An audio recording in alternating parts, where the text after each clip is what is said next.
Avec près de 600 000 habitants, l'Indre-et-Loire est le second département de la région. Mais il connaît la plus forte progression démographique et surtout économique. Depuis 3 ans, c'est l'agglomération Tourangelle qui crée le plus d'emplois.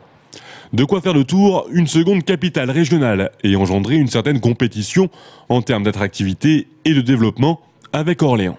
Il ne peut pas y avoir de rivalité entre les départements les plus peuplés et les plus forts économiquement. Il faut qu'ils s'allient.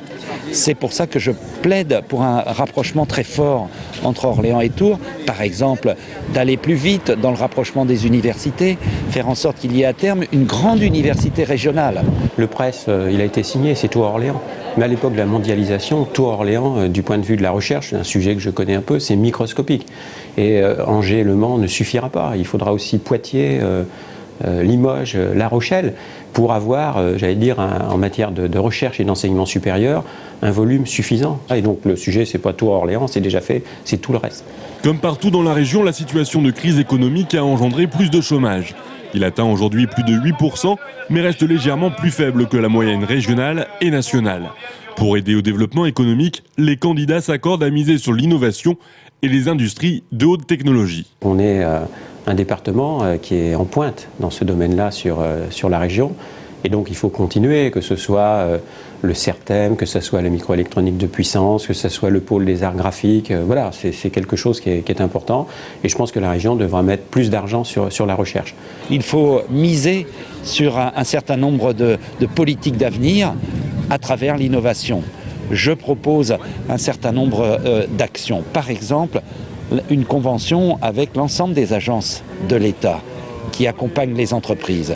Il faut que ces agences de l'État conventionnent avec la région Centre, ce qui n'est pas le cas aujourd'hui. Il faut donc tirer profit des actions nationales pour les relayer au niveau local. Une grande partie du territoire est agricole, principalement tournée vers la viticulture, l'arboriculture ou encore le maraîchage. Des territoires ruraux dont on craint la désertification. Pour éviter ce phénomène, les solutions divergent. Je propose la création de maisons médicales sur l'ensemble des territoires dès lors que des professionnels en font la demande ou des élus portent un projet de regroupement de ces médecins, de ces infirmières, de ces professionnels de santé pour qu'il y ait sur tout notre territoire un bon accès aux soins. Il y a des pôles d'équilibre, Amboise, Chinon, Loches. Il n'y a pas de désertification. Et là encore, c'est pour ça qu'il faut améliorer, je crois, les liaisons domicile-travail. Moi, je dis, il ne faut pas faire de démagogie. On ne va pas mettre un microscope électronique dans chaque chef-lieu de canton.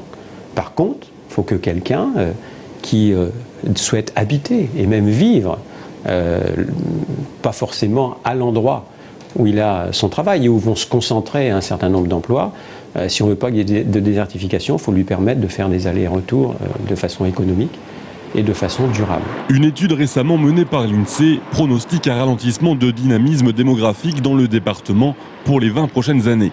En 2030, un habitant sur 3 aurait plus de 60 ans et dès 2018, le nombre de décès serait plus important que celui des naissances. La prochaine équipe de la région saura-t-elle faire mentir ses pronostics plutôt pessimistes ?